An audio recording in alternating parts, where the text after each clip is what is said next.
schools in Minnesota are saving money any way they can, including laying off teachers. But a 5 Eyewitness News investigation uncovered a huge pot of money that just keeps growing. And it's money the experts we talked to say has no clear purpose. Christy Peel is here live with what we found. Christy? Well, John, the $85 million program has a lofty goal: enhance diversity in school districts across the state. But our investigation discovered hundreds of thousands of dollars in questionable spending. $301 on lasagna, $849 in cookies and candy, $2,261 on pizza. Just a few examples of how one school district chose to spend your money to increase diversity under a program called School District Integration Revenue.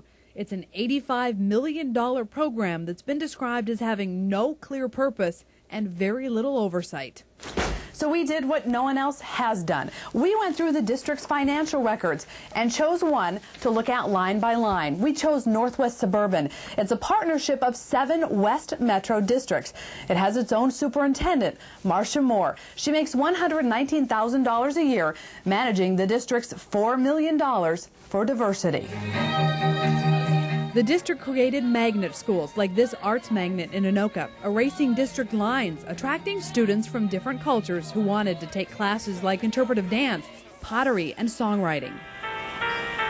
The Department of Education calls what Northwest Suburban has accomplished a success story, but they haven't looked in detail at how the district spends all those tax dollars. So we did, and wondered why the district spent $40,000 on food last year. Time after time, we found they bought snacks or entire meals for meetings, conferences, and retreats. $2,024 just to feed the school board, plus all that candy, lasagna, and pizza I mentioned earlier. Talk about how this, the staff, feeding the staff helps with the mission. A lot of times if you saw that, that meant it was a day-long type of situation, and they're here through the lunchtime.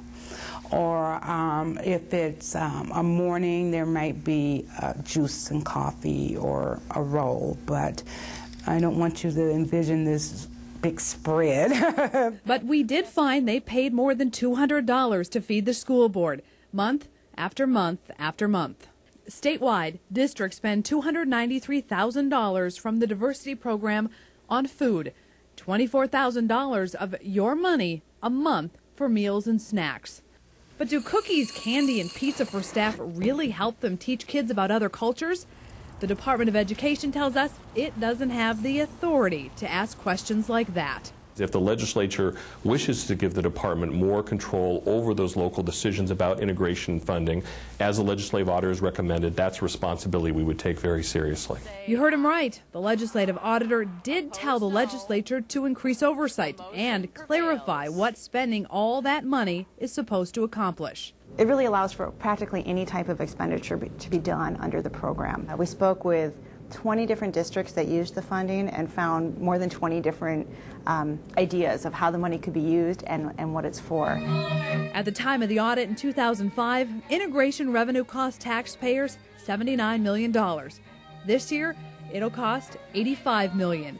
To date, the legislature's done nothing to increase accountability over all that taxpayer money. I think it's our duty to make sure that we can look them in the eye and say it's being spent effectively and to good purpose. And I think that in this case we failed. Senator Hahn says he tried to get the Education Committee to take up this issue this year, but was told no, maybe next year. The Taxpayers League of Minnesota listed this program in the most recent Piglet book. It's a listing of the project it deems most wasteful. Reporting live, Christy Peel, 5 Eyewitness News.